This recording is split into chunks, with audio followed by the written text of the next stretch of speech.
चलिए भैया, हम रामाशंकर सिंह व्यास तमाम भोजपुरिया भैया लोग के हार्दिक अभिनंदन, बार बार नमस्कार, प्रणाम। आई सबसे पहले एक कार्यक्रम में उपस्थित हमारा गुड्डू जी, प्रभुनाथ भैया, माननीय दिवाकर जी, सबका के चरण स्पर्श बा, चचा जी के प्रणाम बा। ये आशा विश्वास से रुआ सभे के कुछ सुनावे जाता नहीं कि रुआ सभे के स्नेह प्रेम हमरा एगो छोट भाई की तरफ मिली। चल भैया, अभी अभी रुआ सभे माननीय व्यास हमरा गुड्डू साहनी के मुखार बिन से सुननी वाह, सुननी हाँ कि बिहार और उत्तर प्रदेश के दुगोला बा। एगो गीत हमार गुड्डू भैया गौले हाँ, एगो गीत हिट भई रहा और चोलिया के हुक राजा जी। वाह भैया वाह, एगो गीत, यही गीतिया पर एगो गीत हमारा याद पड़ गई। आ देखियो गीतिया के भाव का बा। एगो भौजाई जब नैहर से अपना ससुर आयली तो एगो हमारा असदेवर तनी आई रही दूबर पातर, लेकिन ससुर आयली तो तनी मोट झोट हो गईली। गुड्डू भैया ध्यान देव रुआ। आ देखी ओह मोट भौजाई से एगो हमरा दूबर पातर लइका का कहता, लइका कहता मंटू बाबा, पातर कमर बाटे सीना चाकर बाटे, चोली चढ़ाइल जाता फाटे के डर बाटे।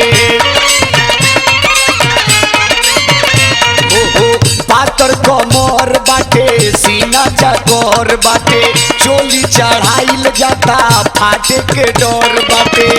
गौने ऐलू तो रहे ताहर छोटे भौजी, गौने ऐलू तो रहे ताहर छोटे भौजी। कैसे हुक लागी, कैसे हुक लागी हो गईलू मोटे भौजी, कैसे हुक लागी हो गईलू मोटे भौजी।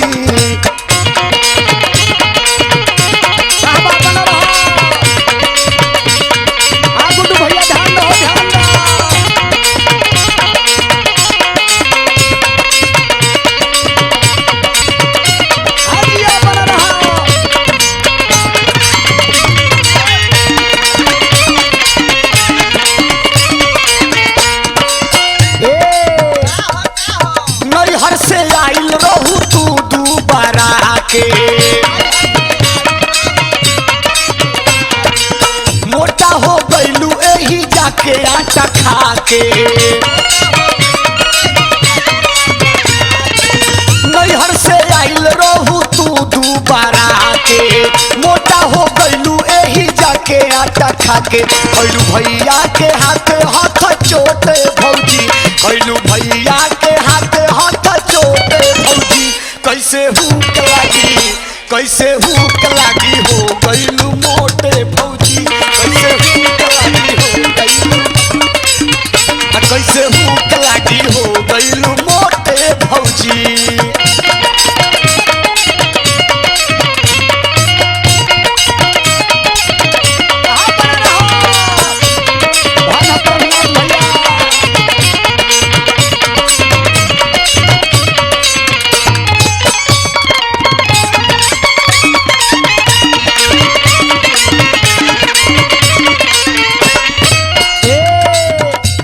भैया उदेवरा कहता कर बरियारी तो फाट ताहर जाई,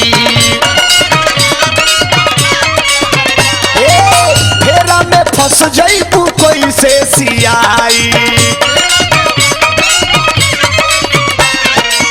कर बरियारी तो फाट ताहर जाई, फेरा में फंस जईबू कैसे सियाई।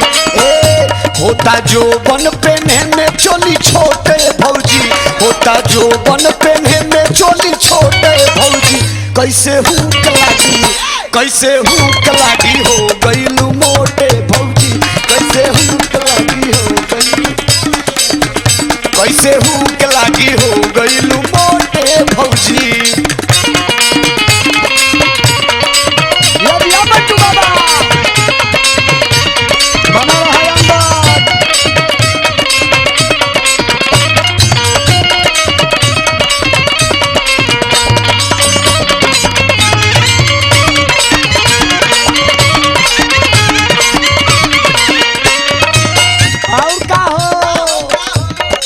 कहता गुड्डू भैया ध्यान दो ध्यान दो। बिहार और उत्तर प्रदेश के बात करता रहो। एक बिहारी सब पर भारी आई जो पर दिला तो धोलेला बीमारी। ना मन बूत हुकावा लगाई जब तहारी है विचार बा तो हम हुक लगाइए दी। ना मन बूत दो ना हुकावा लगाई आँख तो नी बन करो धीरे सटाई। ए भौजी अतनी देवरों पर ध्यान रखो। ना मन बूत दो ना हुकावा लगाई आँख तो नी बन करो धीरे सटाई।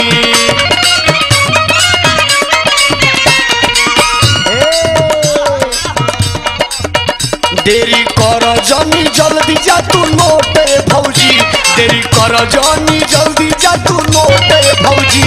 कैसे हुक लागी हो गइलू मोट कैसे हुक लागी हो गइलू मोटे भौजी। पातर कमर बाटे सीना चाकर बाटे चोली चढ़ाइल जाता फाटे के डर बाटे। चोली चढ़ाइल जाता फाटे के डर बाटे। कि गौने ऐलू तो रहे तार छोटे भौजी गौने ऐलू तो रहे तार छोटे भौजी। कैसे हुक लागी